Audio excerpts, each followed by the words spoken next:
Good morning. आज हम बात करेंगे मानव भूगोल के थर्ड टॉपिक की। दो टॉपिक की बात अपन पहले कर चुके हैं। मानव भूगोल का अर्थ, प्रकृति, विषय, क्षेत्र।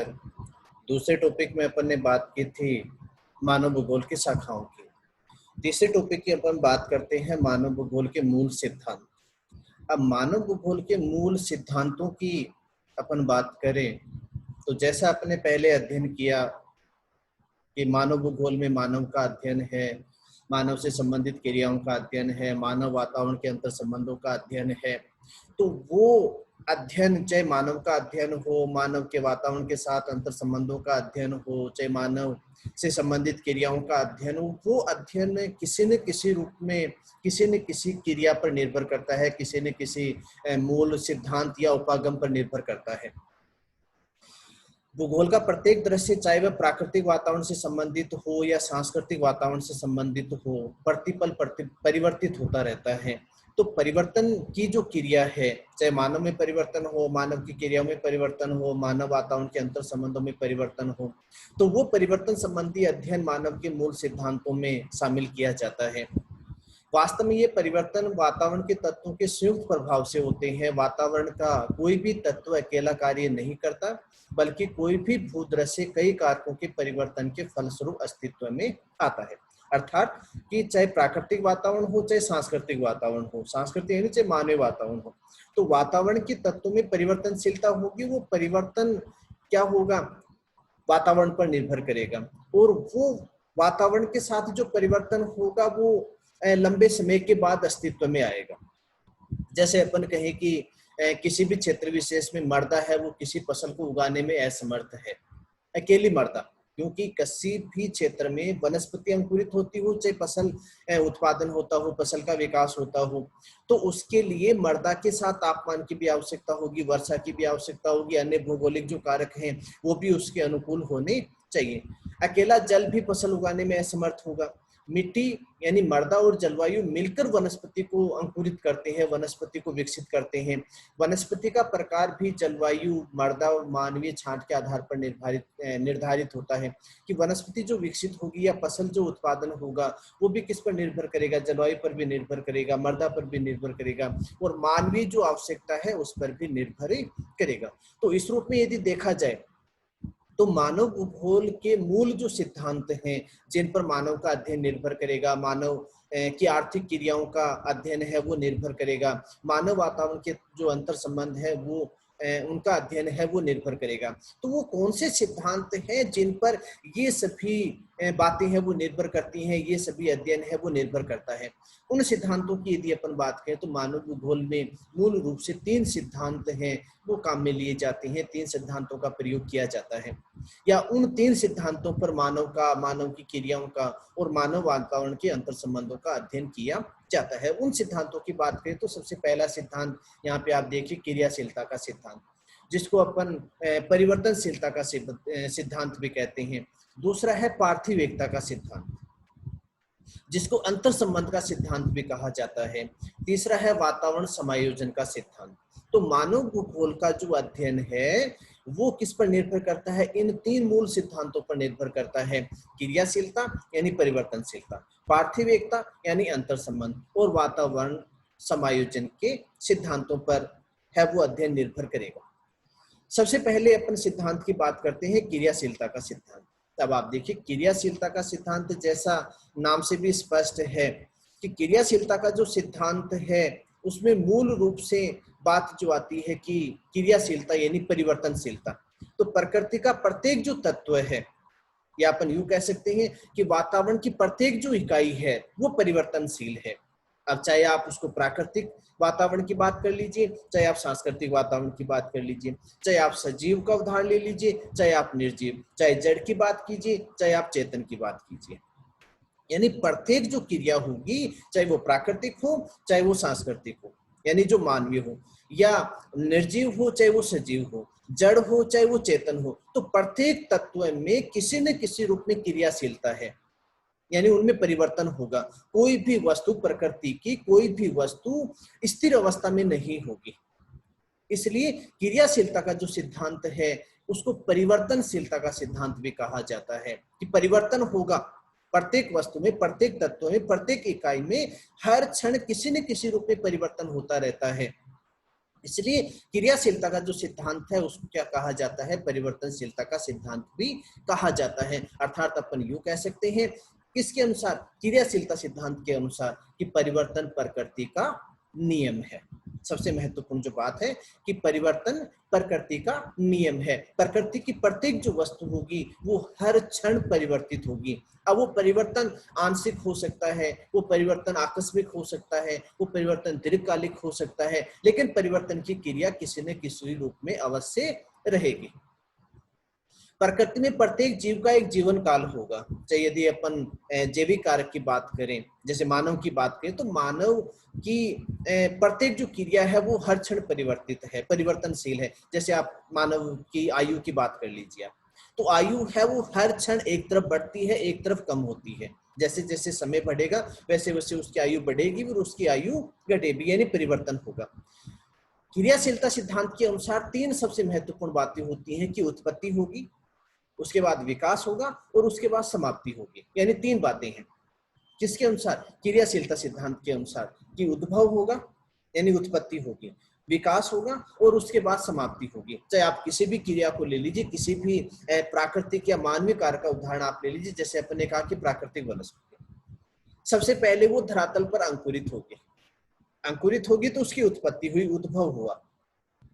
उसके बाद तापमान, जलवायु दशाओं के अनुसार वो प्राकृतिक वनस्पति जो अंकुरित हुई वो विकसित होगी, यानी बड़ी होगी। और उसके बाद में मानव अपनी आवश्यकता के अनुसार उसकी कटाई करेगा, यानी उसकी समाप्ति होगी। आप इसको मानव जीवन के साथ भी जोड़ सकते हैं। एक बच्चे का जन्म होगा यानी उसकी उत्पत्ति हुई, जिसको अपन ने कहा कि बाल्य अवस्था। फिर उसका विकास होगा, बड़ा होगा, जिसको अपन ने कहा किशोरावस्था। और बड़ा होगा जिसको अपन ने कहा प्रौढ़ावस्था। फिर उसकी उम्र ज्यादा होगी, पड़ाव की ओर होगा, उतार की ओर होगा, वृद्धावस्था की ओर अग्रसर होगा, जिसको अपन ने कहा जीर्णावस्था। और एक समय के बाद उसकी मृत्यु हो जाएगी। तो ये जो जीवन चक्र है क्रियाशीलता सिद्धांत के अनुसार, जो परिवर्तनशीलता है, जो परिवर्तन है, कि बच्चे का जन्म होना, फिर उसकी बाल्यावस्था, किशोरावस्था, प्रौढ़ावस्था, जीर्णावस्था, और जीर्णावस्था के बाद में उसकी मृत्यु, यानी वापिस मिट्टी में वो विलीन हो जाएगा। तो प्रत्येक जो क्रिया होगी, चाहे वो प्राकृतिक हो चाहे वो मानवीय हो। आप प्राकृतिक का उदाहरण ले लीजिए, जैसे अपन ने कहा कि सूर्य। अब सूर्योदय के समय सूर्य की जो किरणें हैं, सूर्य उदय होता है, सूर्य की किरणें तिरछी पड़ती हैं, ताप की प्राप्ति कम होती है। जैसे जैसे सूर्य ऊंचाई की ओर बढ़ता है, सूर्य की किरणों का सीधापन होता है, ताप की प्राप्ति अधिक होती है। सायंकाल के समय वापस सूर्य की किरणें तिरछी पड़ती हैं, ताप की प्राप्ति कम हो जाती है, उसके बाद सूर्य है वो अस्त हो जाता है। तो उत्पत्ति हुई, विकास हुआ और समाप्ति हुई।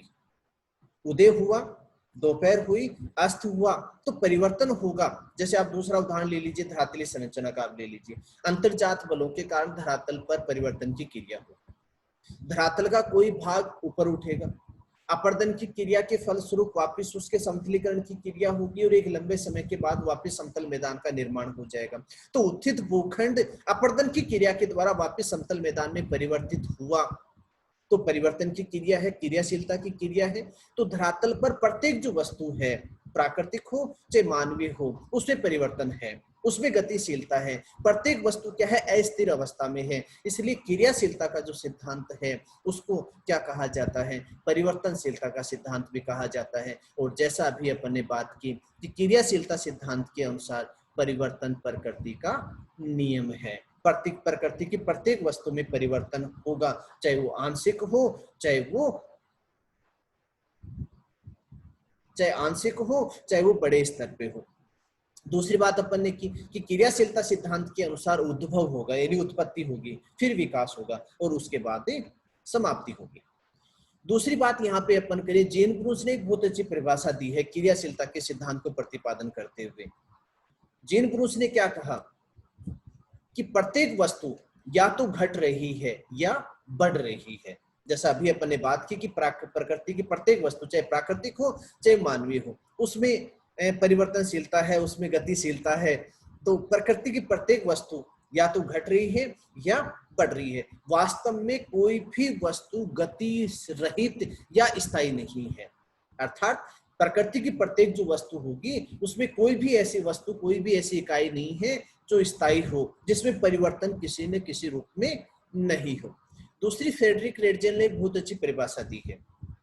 उसने कहा कि परिवर्तन प्रकृति का नियम है। जैसा अभी अपन ने बात भी की थी, क्रियाशीलता के सिद्धांत को अपन परिवर्तनशीलता का सिद्धांत भी कहते हैं। तो फ्रेडरिक रेडजेल की बहुत अच्छी परिभाषा है, कई बार एग्जाम में पूछा हुआ भी है कि परिवर्तन प्रकृति का नियम है, ये कथन किसका है? तो परिवर्तन प्रकृति का नियम है, ये कथन किसका है? फ्रेडरिक रेडजेल का। फ्रेडरिक रेडजेल ने क्रियाशीलता के सिद्धांत का प्रतिपादन करते हुए कहा था कि परिवर्तन प्रकृति का नियम है। दूसरी बात यहाँ पे अपन करें कि जो परिवर्तनशीलता है, जो क्रियाशीलता है, ऐसे कौन से कारक हैं जिनमें परिवर्तनशीलता है? जैसे अपन ने मोटे तौर पे तो बात की, अपन ने कहा कि प्राकृतिक हो, चाहे मानवीय हो, सजीव हो, चाहे एनर्जी हो, जड़ हो, चाहे चेतन हो, सूक्ष्म हो, चाहे स्थूल हो, उनमें परिवर्तनशीलता है। तो मूल रूप से यदि बात की जाए तो परिवर्तनशीलता है वो निम्न 3 रूपों में देखी जा सकती है, 3 कारकों के रूप में, 3 शक्तियों के रूप में धरातल पर परिवर्तनशीलता है, क्रियाशीलता है। किसके रूप में? एक अपन कहते हैं भौतिक शक्तियों के रूप में, भौतिक शक्तियां जिसको अपन कहते हैं प्राकृतिक शक्तियां। जैविक शक्तियां, जैविक शक्तियां अर्थात अपन कह सकते हैं कि जीव जंतु, मानव और पेड़ पौधे। मानवीय शक्ति, मानवीय शक्ति जैसे जैविक में अपन ने कहा कि मानव है, वैसे जैविक कारक में आता है, लेकिन यहाँ पे मानव भूगोल की दृष्टि से अपन ने इसको अलग शक्ति के रूप में माना है, जिसमें केवल मानव को शामिल किया गया है। तो धरातल पर जो क्रियाशीलता है वो 3 कारकों के रूप में है, 3 शक्तियों के रूप में है। अपन ने कहा भौतिक शक्ति जिसको अपन प्राकृतिक शक्ति कह सकते हैं, जैविक शक्ति जिसमें जीव जंतु और प्राकृतिक वनस्पति को ही शामिल किया जाता है, मानवीय शक्ति जिसमें स्वयं मानव को शामिल किया गया है। अब ये परिवर्तनशीलता कैसे है? आप भौतिक शक्तियों के रूप में आप देखिए, भौतिक शक्तियां अपन ने कहा कि प्राकृतिक शक्तियां जो अपने को प्रकृति से ही प्राप्त हुई है। अब ऐसी कौन सी भौतिक शक्तियां हैं जो धरातल पर सबसे परिवर्तनशील हैं? आप पहला उदाहरण देखिए, पृथ्वी के घरेलू संबंध। अब आप देखिए पृथ्वी, जैसा आप पहले से जानते भी हैं कि पृथ्वी है वो सौर परिवार का भाग है, एक ग्रह के रूप में है, और पृथ्वी सूर्य की परिक्रमा करती है। अब ये परिक्रमा 2 रूपों में करती है, एक परिक्रमण और एक परिभ्रमण, रोटेशन और रिवोल्यूशन। अब परिक्रमण गति जिसको अपन कहते हैं वार्षिक गति, और परिभ्रमण गति अपन कहते हैं दैनिक गति। अब दिन रात का बनना, दिन रात का छोटा बड़ा होना, ये सब क्रियाएं किसके कारण मानी जाती हैं? पृथ्वी के घरेलू संबंध के कारण मानी जाती है। तो पृथ्वी स्वयं परिक्रमण और परिभ्रमण गति के रूप में क्या मानी गई है? अस्थिर या गतिशील मानी गई है। दूसरा, सौर शक्ति। अब यहाँ पे आप देखिए, अभी अपन एग्जाम्पल की बात भी की थी कि पृथ्वी है वो किसका चक्कर लगाती है? सूर्य का, क्योंकि सौर परिवार का जो मुखिया है वो किसको माना गया है? सूर्य को माना गया है। अब सूर्य से प्राप्त होने वाली जो ऊर्जा है जिसको अपन सौर ऊर्जा कहते हैं, सूर्य ताप जिसको कहा जाता है, उस सौर्य ऊर्जा की प्राप्ति जो धरातल को होती है, जो पृथ्वी को होती है, वो भी परिवर्तनशील होती है। कैसे? कि सूर्य की स्थिति उत्तरायण होती है, दक्षिणायन होती है। उत्तरायण अपन कहते हैं कि जब सूर्य भूमध्य रेखा के उत्तर में हो, दक्षिणायन अपन कहते हैं कि सूर्य भूमध्य रेखा के दक्षिण में। जब सूर्य उत्तरायण होता है, भूमध्य रेखा के उत्तर में स्थित होता है, तो उत्तरी गोलार्ध को ताप की प्राप्ति क्या होती है? अधिक होती है। उत्तरी गोलार्ध में सूर्य की किरणें सीधी पड़ती हैं तो ताप की प्राप्ति क्या होगी? अधिक होगी। दक्षिणी गोलार्ध में बिल्कुल विपरीत होगा, सूर्य की किरणें क्या होंगी? तिरछी होंगी, और सूर्य की किरणें तिरछी होंगी तो ताप की प्राप्ति क्या होगी? कम होगी। ये तो बात होगी सूर्य के उत्तरायण और दक्षिणायन की। इसी को यदि दूसरे रूप में अपन देखें कि जब सूर्य प्रातः काल के समय जब उदय होता है, तो जब सूर्योदय होता है उसमें सूर्य की किरणें तिरछी पड़ती हैं तो ताप की प्राप्ति धरातल को कम होती है, चाहे वो उत्तरायण हो चाहे वो दक्षिणायन। दोपहर के समय जब सूर्य की किरणें सीधी पड़ती हैं तो धरातल को ताप की प्राप्ति अधिक होती है, और सायंकाल के समय जब सूर्य किरणें वापस तिरछी पड़ती हैं तो ताप की प्राप्ति कम होती है। तो सूर्योदय से लेकर सूर्यास्त तक सूर्य की स्थिति में परिवर्तन होता है। सूर्य की स्थिति में परिवर्तन होता है तो सूर्य की किरणों का सीधापन, तिरछापन भी गतिशील होगा, उसमें भी क्रियाशीलता होगी, और उसके साथ धरातल को प्राप्त होने वाला जो ताप है वो भी क्या होगा? परिवर्तित होगा। तो सूर्य ताप है, सूर्य से प्राप्त होने वाली जो ऊर्जा है वो भी उसकी स्थिति के कारण या सूर्य की किरणों के कारण परिवर्तनशील रहती है। तीसरा है पृथ्वी की आंतरिक शक्तियां। अभी अपन ने बात भी की थी कि पृथ्वी की अंतर्जात शक्तियों के कारण धरातल पर परिवर्तन होता है। अब वो परिवर्तन की क्रिया दो रूपों में होती है, एक तो होती है आकस्मिक परिवर्तन और एक होता है दीर्घकालिक।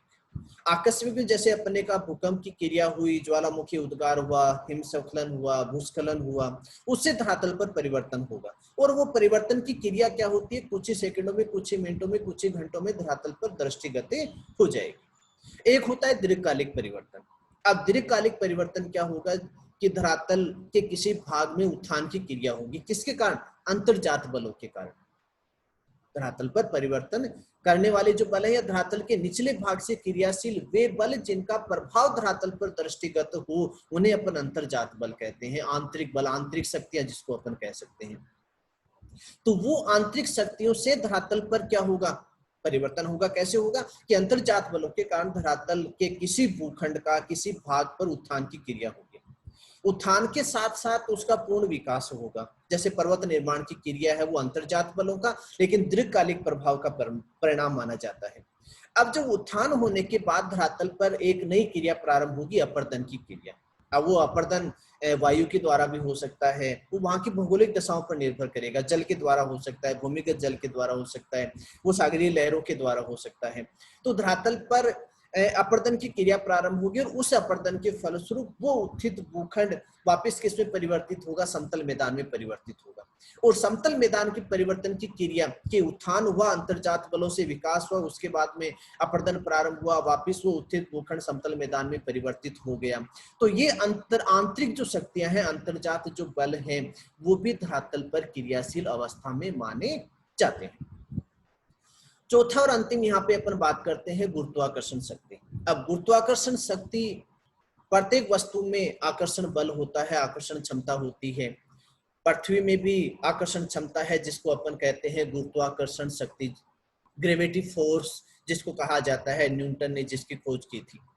अब गुरुत्वाकर्षण जो शक्ति है वो भी धरातल पर परिवर्तित है। कैसे कि पृथ्वी का केंद्र और पृथ्वी के दोनों ध्रुव, यदि पृथ्वी के केंद्र से ध्रुवों की ओर बात करें तो पृथ्वी का जो आकर्षण बल है वो सर्वाधिक कहां पे है, भूमध्य रेखीय क्षेत्र में।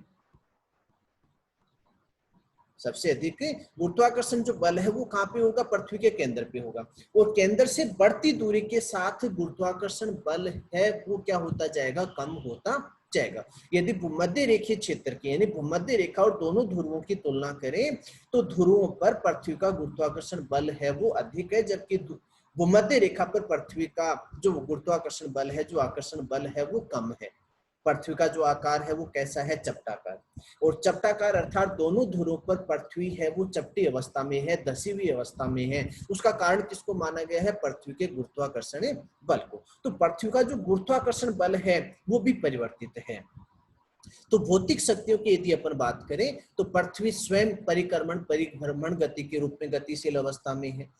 सौर शक्ति है वो गतिशील अवस्था में है। अंतर्जात जो शक्तियां हैं, अंतर्जात जो बल हैं वो गतिशील अवस्था में है। पृथ्वी की जो गुरुत्वाकर्षण शक्ति है वो स्वयं परिवर्तित या गतिशील अवस्था में है। तो यहाँ पे इन चारों उदाहरणों से बात स्पष्ट हो जाती है कि प्राकृतिक जो शक्ति है या निर्जीव जो तत्व हैं या जड़ जो तत्व हैं वो किस अवस्था में है, क्रियाशील या परिवर्तनशील अवस्था में है। जैसा अभी अपन ने बात की कि पृथ्वी ग्रही जो संबंध है, पृथ्वी परिभ्रमण गति, दिन रात का बनना, ताप पेटियां, वायुदाब पेटियां। आंतरिक शक्तियों में अपन ने बात की, आकस्मिक भूकंप है, ज्वालामुखी है, दीर्घकालिक पर्वत निर्माण की अपन ने बात की। सौर शक्ति, तापमान, वर्षा, गर्मी, ओस, पाला, हिमपात, बादलों का बनना, आंधी तूफान का आना, दिन रात का बनना, वायुदाब में भिन्नता आदि, ये सभी क्रियाएं भी परिवर्तनशील है। गुरुत्वाकर्षण शक्ति के कारण वायुमंडल का निर्माण, पृथ्वी के धरातल के पास वायुदाब अधिक होना, यानी धरातल पर वायुदाब अधिक होगा, धरातल से ऊंचाई में वृद्धि के साथ वायुदाब है वो भी क्रम से कम होता जाता है। फिर क्रियाशीलता में दूसरी शक्ति की अपन बात करें, जैविक शक्तियां। अब जैविक शक्ति जैसा अभी अपन ने बात भी की कि जीव जंतु और प्राकृतिक वनस्पति। अब जीव जंतु और प्राकृतिक वनस्पति भी किस अवस्था में है, गतिशील अवस्था में है, परिवर्तनशील अवस्था में है। कैसे कि प्राकृतिक वनस्पति जब धरातल पर अंकुरित होती है तो अंकुरित होने के बाद जब विकास होगा तो गहराई में उसकी जड़ों का विस्तार होगा। जड़ों का विस्तार होगा तो पृथ्वी के आंतरिक भाग का जो निर्माण है वो किससे हुआ है? सेल या चट्टानों से हुआ है। उस जड़ों के फैलाव के साथ पृथ्वी के आंतरिक भाग की सेल या जो चट्टानें हैं उनमें दरारों का निर्माण होगा। दरार निर्माण के साथ साथ उन चट्टानों का उन चट्टानों में टूटने की क्रिया होगी, सेल कणों का निर्माण होगा और कालांतर में वो क्रिया किसमें परिवर्तित हो जाएगी? अपर्दन में परिवर्तित हो जाएगी। इसी प्रकार अपन बात करते हैं जीव जंतु। जीव जंतु कैसे धरातल पर क्रियाशील रहते हैं, परिवर्तनशील रहते हैं? जीव जंतु यानी वे जीव जंतु जो भूमि में बिल खोदकर निवास करते हैं। जब उनके द्वारा अपने आवास या बिल का जब निर्माण किया जाता है, गुफा का जब निर्माण किया जाता है, तो चट्टानों को काटने की या कुरेदने की क्रिया होगी। चट्टानों को काटकर या कुरेदकर वो अपने आवास का निर्माण करते हैं और उस क्रिया के रूप में क्या माना जाता है? चट्टानों में क्रियाशीलता मानी जाती है, यानी धरातल पर परिवर्तन की क्रिया होगी। तो जैविक जो शक्तियां हैं जो किसके रूप में? जीव जंतु और प्राकृतिक वनस्पति के रूप में, जो धरातल पर किसी न किसी रूप में परिवर्तन करते हैं। तीसरी क्रियाशीलता परिवर्तनशीलता के कारक की बात करें तो मानवीय शक्तियां। स्वयं मानव जो मानव भूगोल के अध्ययन का केंद्र भी है, स्वयं मानव किस अवस्था में है? गतिशील अवस्था में है, परिवर्तनशील अवस्था में है। मनुष्य या मानव स्वयं भूतल पर परिवर्तन करता है, किसके रूप में? अपनी आर्थिक क्रियाओं के रूप में। चाहे मानव प्राथमिक आर्थिक क्रिया करता हो, खनन करता हो, कृषि करता हो, आखेट करता हो, वनों से कंदमूल फलों का संग्रह करता हो, चाहे द्वितीयक आर्थिक क्रिया जिसमें वो निर्माण की क्रिया, चाहे वो परिवहन मार्गों का निर्माण करे, चाहे औद्योगिक इकाइयों का निर्माण करे। तृतीयक आर्थिक क्रिया व्यापार, जिसमें वो चाहे एक स्थान से दूसरे स्थान पर वस्तुओं का आदान प्रदान करे। तो मानव अपनी आर्थिक क्रियाओं के रूप में परिवर्तनशील है, वो धरातल पर परिवर्तन करता है। उदाहरण के तौर पर यदि अपन बात करें तो वन काटना, वनों की कटाई, सड़क निर्माण, परिवहन मार्गों का निर्माण, खनन, अधिवास निर्माण, इन सभी के रूप में मानव स्वयं किस अवस्था में रहता है? गतिशील या परिवर्तनशील अवस्था में रहता है। तो क्रियाशीलता की यदि अपन बात करें तो धरातल पर जो क्रियाशीलता है वो तीन शक्तियों के रूप में है, तीन कारकों के रूप में है। एक आपने कहा कि प्राकृतिक भौतिक शक्तियां, जिसको आपने कह दिया प्राकृतिक शक्तियां। दूसरा आपने कहा जैविक शक्तियां और तीसरा आपने कहा मानवीय शक्तियां। और इन तीनों शक्तियों के रूप में, इन तीनों कारकों के रूप में मानव है वो क्रियाशील माना जाता है, परिवर्तनशील माना जाता है।